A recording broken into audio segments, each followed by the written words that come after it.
ओम शांति। आज 7 जुलाई 2023। आज की श्रीवाणी की मुख्य पंक्तियाँ हैं। मीठे बच्चे, अर्थ सहित बाप को याद करने से ही तुम्हारे पाप नाश होंगे। अर्थ सहित बाप को याद करने से ही तुम्हारे पाप नाश होंगे। आत्मा पतित से पावन बनेगी। नंबर 1 सब्जेक्ट है याद की। प्रश्न है, मनुष्यों की अर्जी क्या है और बाप उस अर्जी को कैसे पूरा करते हैं? उत्तर है, मनुष्य बाप से अर्जी करते हैं, ओ गॉड फादर हमें पापों से मुक्त करो। ओ रहम दिल बाबा रहम करो। बाबा सभी की अर्जी सुनकर स्वयं आते हैं और पापों से मुक्त होने की युक्ति बताते हैं। बच्चे, तुम मुझे याद करो। सिर्फ बाप की महिमा गाने से कोई फ़ायदा नहीं। चरित्र गाने नहीं है, लेकिन राजयोग सीखकर चरित्रवान बनना है। गीत है, भोलेनाथ से निराला कोई और नहीं। ओम शांति। ये महिमा किसकी सुनी? बिगड़ी को बनाने वाले की। आदि मध्य अंत की नॉलेज सुनाने वाला वह है ऊंचते ऊंच। जब कोई समझने के लिए आते हैं तो हमेशा उनको पहली बात समझानी है कि ऊंचते ऊंच भगवान गाया जाता है।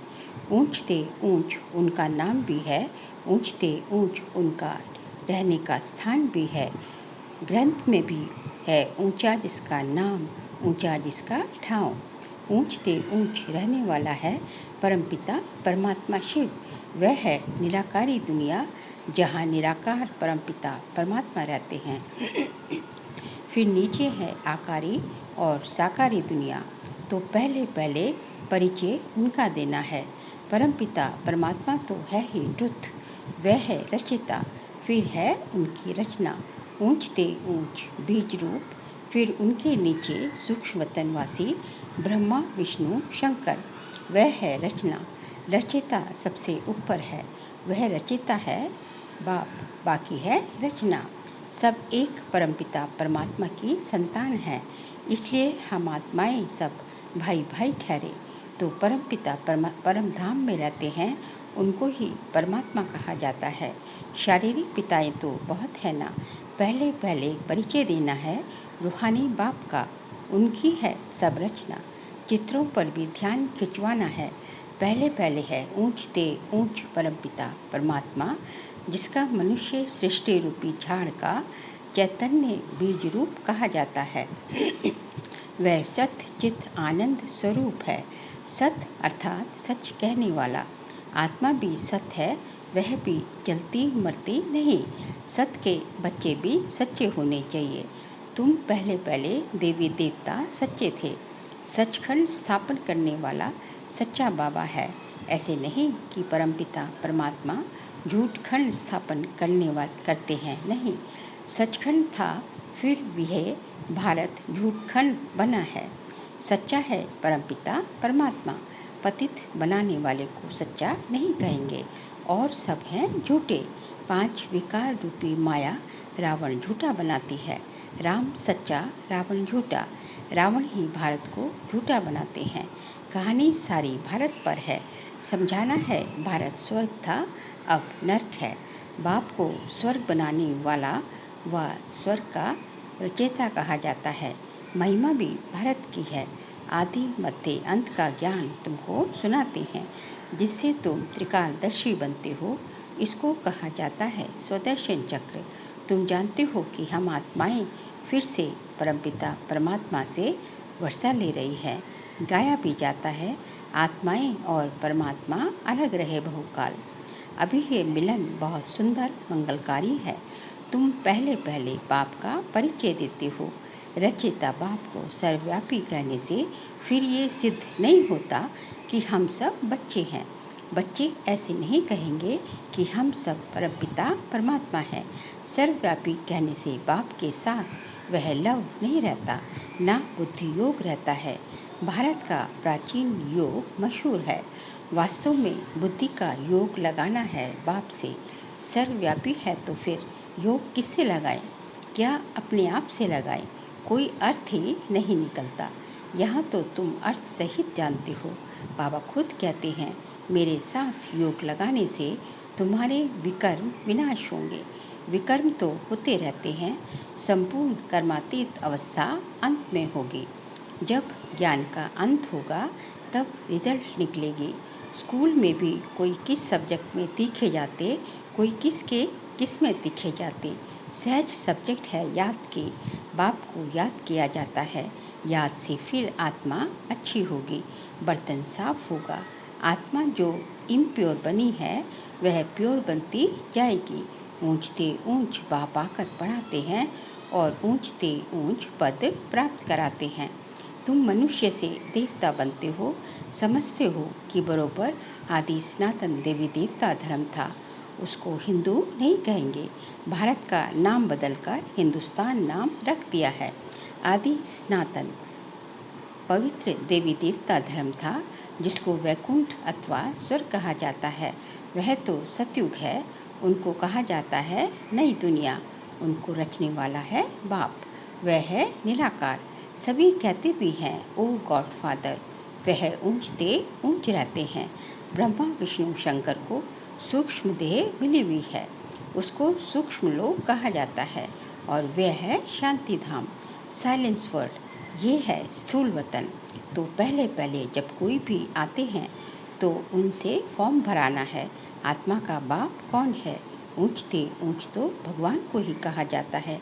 साधु संत आदि सब प्रार्थना करते हैं, प्रार्थना को रिक्वेस्ट भी कहा जाता है। ओ गॉड फादर, हम अर्जी करते हैं, हमारे पापों को दग्ध करो और रहम दिल बाबा रहम करो। ऐसे ऐसे पुकारते हैं। रहम सभी तो नहीं करेंगे, सब पर रहम करने वाला तो एक ही बाप है। सर्वोदया कहते हैं ना, अब वह क्या करते हैं, कितने पर रहम करते होंगे, वह भी ड्रामा में नूंद है। इस समय जो कुछ चलता है उनसे तुम भेंट करते हो। गीता भागवत में ये बातें है नहीं। गीता है ज्ञान, बाकी चरित्र आदि की तो कोई दरकार नहीं। स्टूडेंट टीचर के चरित्र गाते हैं क्या? मास्टर की बैठ महिमा करने से कोई भी फायदा नहीं। बाप की सिर्फ महिमा करना वह ज्ञान का सागर है, सुख का सागर है, इससे कुछ भी मिलता नहीं है। अभी तुम बच्चे समझते हो कि बाबा हमको राजयोग सिखाए त्रिकालदर्शी बनाते हैं, अर्थात तीनों कालों और तीनों लोकों की नॉलेज देते हैं। तो तुम मास्टर त्रिलोकी के नाथ भी कहला सकते हो, त्रिकालदर्शी भी कहला सकते हो। बरोबर हम तीनों लोगों को जानने वाले नाथ बनते हैं। ये राजयोग है, हम बादशाह बन रहे हैं, बनाने वाला है बाप। पारसनाथ कहते हैं ना, वह है लक्ष्मी नारायण। भल उन्हों के मंदिर हैं, लेकिन मनुष्य जानते नहीं कि ये कौन है। लक्ष्मी नारायण है पारसपुरी के नाथ। पारसपुरी सतयुग को कहा जाता है। आगे बाबा कहते हैं, तुम ये जानते हो कि बरोबर श्री कृष्ण के हीरो जवाहरों के महल थे, पारसनाथ थे। तो पहले ये समझाओ कि ये मानते हो कि सभी का रचयिता बाप है। ब्रह्मा विष्णु शंकर का भी वह रचयिता ठहरा। पहले तो ये निश्चय करो कि वे बाप स्वर्ग का रचयिता है। स्वर्ग में आदि सनातन देवी देवता धर्म वाले थे। उनको ये नॉलेज कब मिली? बाबा कहते हैं कि मैं कल्प के संगम युगे आता हूँ नॉलेज देने। बरोबर तुम सतयुग आदि के पारसनाथ बन रही हो। कितनी फर्स्ट क्लास नॉलेज है, यहाँ बैठे हो, तुम समझते हो हम बाबा से स्वर्ग का वर्षा पाए पारसनाथ पारसपुरी के मालिक बनेंगे। बुद्धि जानती है कि लक्ष्मी नारायण आदि देवी देवताएं कितने धनवान थे, बहुत जेवर आदि थे, बड़े साहूकार होते हैं। तो पहले बाप को जान, उनसे वर्षा लेना है, याद से वर्षा लेना है। सूक्ष्म बात ये है, हीरे जवाहरों के कितने बड़े बड़े महल थे, अभी वे सब खत्म हो गए हैं, फिर अपने समय पर खड़े हो जाएंगे। पहले थे, फिर खत्म हुए, फिर होंगे जरूर। ड्रामा में नूंद है, ये बुद्धि से समझने की बात है। लड़ाई में भी सब टूट फूट जाते हैं, फिर नए सिरे से महल बनाते हैं। महल जरूर बनाए होंगे, तुमको साक्षात्कार होता है कि बरोबर महल है, हमने बनाए थे। ऐसे नहीं कि सागर के नीचे चले गए जो अब निकलने हैं, नहीं, ये तो ड्रामा का चक्र फिरता रहता है। वह समझते हैं कि लंका रावण की अथवा सोने की द्वारिका नीचे चली गई है जो फिर निकलेगी, परंतु ऐसे तो है नहीं। अभी तुम द्वारिका के मालिक बन रहे हो। कितने मालामाल थे, धन दौलत सब था, अब सब गायब हो गया है, सब ले गए। फिर ऐसे ही होगा। पहले पहले बाप का परिचय देना है, पहले बाप का परिचय देना है, फिर चक्र का राज समझाना है कि ये कैसे फिरता है। सतयुग की स्थापना बाप ही आकर करते हैं। अब बाबा सम्मुख बैठे हैं और कहते हैं कि मुझे याद करो। इस याद की योग अग्नि से ही तुम पतित से पावन बनते हो और कोई उपाय नहीं है। योग अग्नि से आत्मा पतित से पावन बनती है। पतित पावन बाप ही आकर पावन दुनिया स्थापन करते हैं। फिर तुम गंगा के लिए क्यों कहते हो कि ये पतित पावनी है? जब तप गंगा स्नान आदि करना, ये सब भक्ति मार्ग की सामग्री है। भक्ति मार्ग पहले अव्यभिचारी था, फिर व्यभिचारी बना। आधा कल्प लगा है व्यभिचारी बनने में। 16 कला से 14 कला, फिर कलाएं कम होती जाती हैं। ये ज्ञान सागर बाबा के समझाते हैं। ब्रह्मा विष्णु शंकर को ज्ञान सागर मनुष्य सृष्टि का बीज रूप नहीं कहा जाता। परमपिता कहने से बुद्धि ब्रह्मा विष्णु शंकर तरफ नहीं जाती। आत्माएं परमपिता परमात्मा बाप को ही याद करती रहती हैं। जब उनको दुख होता है, सतयुग में सुख है तो कोई भी पुकारता नहीं। अब आत्माएं जानती हैं कि आधा कल्प से दुख पाया है, अभी फिर स्वर्ग में जाएंगे, वहाँ कोई भी दुख नहीं। इसलिए सतयुग में बाबा को याद करने की दरकार नहीं पड़ती। क्रमानुसार बाबा हमको सुख का वर्षा देकर ही जाएंगे। मनुष्य जब बूढ़े होते हैं तो वानप्रस्थ में जाकर बैठते हैं। गुरु कहते हैं यहाँ तो बाप स्वयं आकर सतगुरु बनते हैं। कहते हैं कि तुम सबको साथ ले जाऊंगा, ऐसे और कोई भी कह न सके। साथ में तो कोई भी नहीं ले जाएंगे। हर एक को पुनर्जन्म जरूर लेना पड़े, पाठ में तो आना ही है। मैं तो घड़ी घड़ी जन्म नहीं लेता हूँ। अगर मैं भी घड़ी घड़ी जन्म लूँ तो तमो प्रधान बन जाऊँ। आत्मा ही इम्प्योर बनती है, आत्मा में खाद पड़ती है। गोल्डन एज, सिल्वर एज अक्षर अभी हैं, बरोबर अभी आयरन एज है, अब संगम है। बाप को जरूर आना ही है। पुरानी सृष्टि को नया बनना ही है। ये बाप का ही काम है। बाप ही पतित पावन है, अर्थात सृष्टि को बदलने वाला है। सृष्टि का रचयिता नहीं, बदलने वाला है। रचने वाला कहने से मनुष्य समझते हैं बड़ी प्रलय होती है। पतित पावन अक्षर ठीक है। साधु लोग भी गाते हैं कि पतित पावन सीताराम। ऐसे तो कभी नहीं कहेंगे कि पतित पावनी गंगा। पतित पावन कहने से बुद्धि परमात्मा की तरफ चली जाती है। गंगा नदी तो वहाँ भी होती है, परंतु वहाँ सब चीज़ें सतो प्रधान हो जाती हैं। कहाँ? सतयुग में। गंगा भी सतो प्रधान है, यहाँ तो तमो प्रधान है। फ्लड्स कर देती है, गाँवों को डुबो देती है। ब्रह्मपुत्रा कितने गाँवों को डुबो देती है। ये है ही दुखधाम। सतयुग में थोड़ी ही दुख भोगेगी, वहाँ तो कायदे से अपना रास्ता लेकर चलेगी।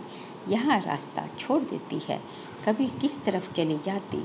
वहाँ 5 तत्व सतो प्रधान होने के कारण जल भी कभी दुख नहीं देता, यहाँ जल भी दुख देता है।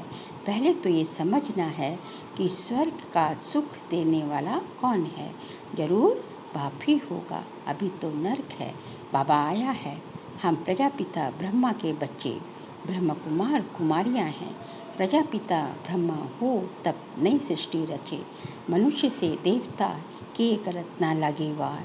किसने किया? परमपिता परमात्मा ने। श्री कृष्ण तो स्वयं देवता है। बाप भी आकर मनुष्य को देवता बनाते हैं। ये तुम अभी जानते हो, आगे तो सिर्फ गाते थे। मनुष्य से देवता किए करत ना लागी यार। जानते नहीं थे कि सतयुग किसने स्थापन किया, रचयिता कौन है। सतयुगी सृष्टि फिर कलयुगी बन जाती है। तो तुम बच्चे समझ गए हो कि एक बड़ा मांडवा है आकाश तत्व का। इसमें खेल होता है। ओपन स्टेज चाहिए ना। मनुष्य पाठ बजाते हैं, तो रोशनी भी चाहिए। इसके लिए फिर सूरज चांद सेवा करते हैं, सितारे भी चमकते हैं।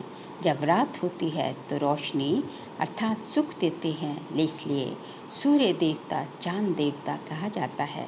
रोशनी आदि का सुख देते हैं ना। अच्छा, मीठे मीठे सीखे लते बच्चों प्रति माता पिता बाप दादा का याद प्यार और गुड मॉर्निंग। रूहानी बाप के रूहानी बच्चों को नमस्ते। हम रूहानी बच्चों के रूहानी बाप दादा को नमस्ते नमस्ते नमस्ते। सार के लिए पॉइंट्स हैं। ड्रामा के चक्र को यथार्थ रीति समझकर पुरुषार्थ करना है।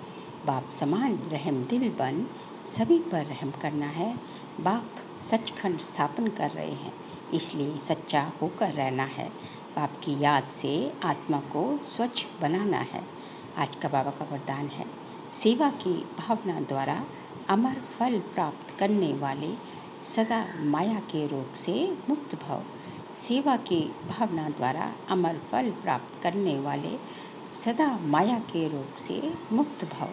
जो बच्चे संगम युग पर प्रभु फल, अविनाशी फल, सर्व संबंधों के स्नेह के रस वाला फल खाते हैं, वे सदा ही माया के रोग से मुक्त रहते हैं।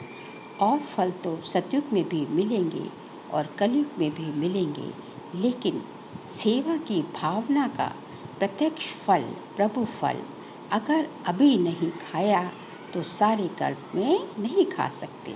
ये फल ईश्वरीय जादू का फल है। जिस फल को खाने से लोहे से पारस तो क्या लेकिन हीरा बन जाते हो। ये फल सर्व विघ्नों को समाप्त करने वाला अमर फल है। स्लोगन है, अपकारियों पर भी उपकार करने वाले, निंदक को भी मित्र समझने वाले ही बाप समान हैं। अपकारियों पर भी उपकार करने वाले, निंदक को भी मित्र समझने वाले ही बाप समान हैं। बाबा कहते हैं कि जो है आप उपकार किसी ने किया, आप उस पर उपकार कर रहे हो तो ये तो नॉर्मल बात है, कोई बड़ी बात नहीं। लेकिन कोई आपके साथ अपकार करता है और आप उसके साथ उपकार करते हो, कोई आपकी ग्लानि करता है, कोई आपकी निंदा करता है और आप उसकी महिमा करते हो, उसके मित्र समझते हो, तो ये जो है इसको कहा जाता है बाप समान बनना। क्योंकि हमारा बाबा क्या है, रहम का सागर है।